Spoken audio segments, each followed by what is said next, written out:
Hello दोस्तों, leopard kite club की जानिब से आपकी खिदमत में एक बार फिर सलाम। हमारे एक सब्सक्राइबर हैं तलहा भाई, उन्होंने हमसे सवाल किया है कि उनको कोई गद्दा मार मार के क्रॉस खींच के, यूँ समझे हमारी ज़बान में इसको कहते हैं कि पट्टी बना के वो ले जाता है। तो उसके लिए फिर हमें कोई हल बताएं कि उसको कैसे काटा जाए। देखिए तलहा भाई, इसमें 2-4 चीज़ें अर्ज़ करना बहुत ज़रूरी है। सबसे पहले तो ये कि खींच के आप सिर्फ तभी लड़ाएं जब आप बहुत तेज़ खींचना जानते हो, ठीक है। नंबर 2, डोर का अंदाज़ा। ये जो दो डोर आपस में टकराती हैं, क्योंकि हमारे यहाँ आम पेच नहीं होते। आम पेच से मुराद नॉर्मल बात नहीं है, कोई सी डोर उड़ा रहा है, कोई बारीक उड़ा रहा है, कोई मोटी डोर उड़ा रहा है। तो उसमें डोर का आपको अंदाज़ा ख़ुद करना है। ये हम कोई भी आपको नहीं बता सकेगा, क्योंकि उससे पेच में फ़र्क आ जाता है, पेच की टाइमिंग में फ़र्क आ जाता है, ठीक है। जो बात मैं आपकी समझाऊँ कि आप ऐसे नीचे से चलते हैं और वो बंदा आपकी पट्टी बनाता है। जैसे हमारे यहाँ जो भाई पट्टी बहुत अच्छी बनाते हैं, उनकी पट्टी बड़ी मशहूर है कि वो अगर सच्चे मुंह पे आ जाए तो फिर जो है वो खींच के ही निकलता है। चलें, तो इसमें आपको इस बात का ध्यान रखना है कि अव्वल तो वो जैसे यहाँ से आएगा, चक्कर देगा, पतंग को घुमाएगा और फिर मुँह बना के निकलेगा। आप उसको मौका ही ना दें। पहली बात तो ये कि वो जिस वक्त ये पतंग घुमा रहा है अपनी, आप उससे पहले उसको खींच के ले जाएं। नंबर 2, रुख तो हर पेज को काटने का एक समझे जुगाड़ है। अगर वो ऐसे पट्टी बना के चलता है और आप एंड टाइम पर रुख दिखाते हैं, लेकिन उसके लिए भी आपको ताकत से खींचना है। जिस स्पीड से वो खींच रहा है उसी स्पीड से आपको खींचना है। अगर आप हल्के हल्के रुख दिखाएंगे तो वो रुख भी काम नहीं करेगा। फिर दूसरी अहम चीज़ जिसका आपको ख्याल रखना है कि आपका चिराव कितना है। जितना चिराव ज़्यादा होगा डोर उतनी जल्दी आएगी, और जितना चिराव कम होगा आप लोगों का तो उसमें डोर थोड़ी देर से आएगी। उसमें आप डबल भी कर सकते हैं, रुख भी चेंज कर सकते हैं और मुंह चेंज करके बना सकते हैं, ठीक है। तो इस बात का भी आपको ख्याल रखना है। और सबसे अहम बात इसमें हवा है। देखिए ये मुँह जब चलेगा, ये वाला मुँह जब चलेगा वो, तो इसमें ताकत बहुत होती है, लेके निकल जाएगा वो।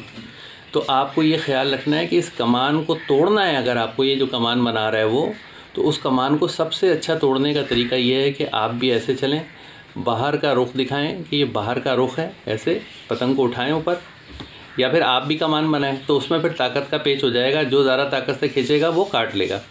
अच्छा, अगर मान लिया कि पतंग ऐसे चिर जाती हैं, आपकी पतंग इधर हो जाती है कमान में और उसकी पतंग इधर आ गई, तो जो पहले झटका मार लेगा पतंग को वो काट लेगा। ये भी ध्यान में रखें, ठीक है।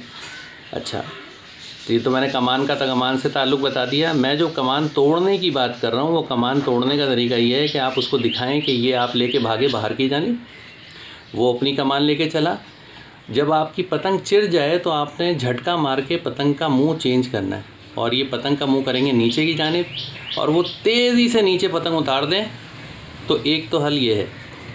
और दूसरा जो सबसे प्रोमिनेंट हल है, जो सबसे ज़्यादा मैं ट्राई करता हूँ अक्सर, कभी अगर मेरा अपोनेंट लड़ा रहा हो तो अब मैं उसको ऐसे पतंग, अपनी ये वाली पतंग हमारी है, तो मैं उसको पीले मुट्ठी जो चप है, तो मैं उसको उठा के देता हूँ अपनी पतंग। मैंने उसको पतंग उठा के दी तो वो ऐसे अपने कमान बना के उसने खींचना शुरू किया। तो मैंने जब देखा कि जैसे ही ये डोर आने वाली है आपस में, वो पतंग आगे निकाल के लड़ाएँ। जितनी पतंग आगे निकली हुई होगी, उमूमन हमारे यहाँ लोग नीचे से पतंग पार नहीं करते। और दूसरा ये कि खींचते हुए और पतंग छोटी हो जाती है, तो हर दफ़ा ही कट जाएंगे आप। पतंग को थोड़ा पार करें, और इस पे जो आप जैसे ही डोर आने वाली हो आपकी, ये समझें कि आपकी डोर आने वाली है और वो तकरीबन यहाँ आ गया, तो इस पतंग का मुड्ढा आप ज़मीन पे करें नीचे, और आप ऐसे उठा के तेज़ी से पट मारते हुए चले जाएं। जैसे ही आपकी ये डोर उसको लगेगी, उसकी कमान टूट जाएगी और वो कट जाएगा। सबसे प्रोमिनेंट हल तो यही है, मगर इसके लिए आपको टाइमिंग का बड़ा ख्याल रखना है। अगर वो एक बार दाव आपका ख़ता चला गया और उसने देख लिया, तो फिर वो बड़ी होशियारी से फिर आपके साथ इस दाव के मुताबिक ही पेच लड़ाएगा। उम्मीद करता हूँ कि आपको ये बात समझ आई होगी। मैंने आपको बताया कि आप कमान का ताल्लुक़ कमान से खींच के लड़ा सकते हैं, बाहर खींच सकते हैं, बाहर खींच करके फिर जब पतंग ऐसे क्रॉस हो जाएगी, फिर आप डबल कर दें, ऐसे मुड्ढा नीचे ले जाएं बिल्कुल सीधा। और सबसे अहम बात कि अगर आप ऐसे उसको उठा के दें, जब वो कमान बना के चले, तो फिर आपको क्या करना है कि आपको अपनी पतंग का रुख ऐसे चेंज करके नीचे सीधा पट उतारना है। तो ये झोल जब आपका उड़ के लगेगा उसको, तो वो खींचता हुआ जा रहा है, वो खुद ही कट जाएगा। लेकिन इसके लिए थोड़ी ताकत की पेच की ज़रूरत है, आपको ताकत लगानी होगी।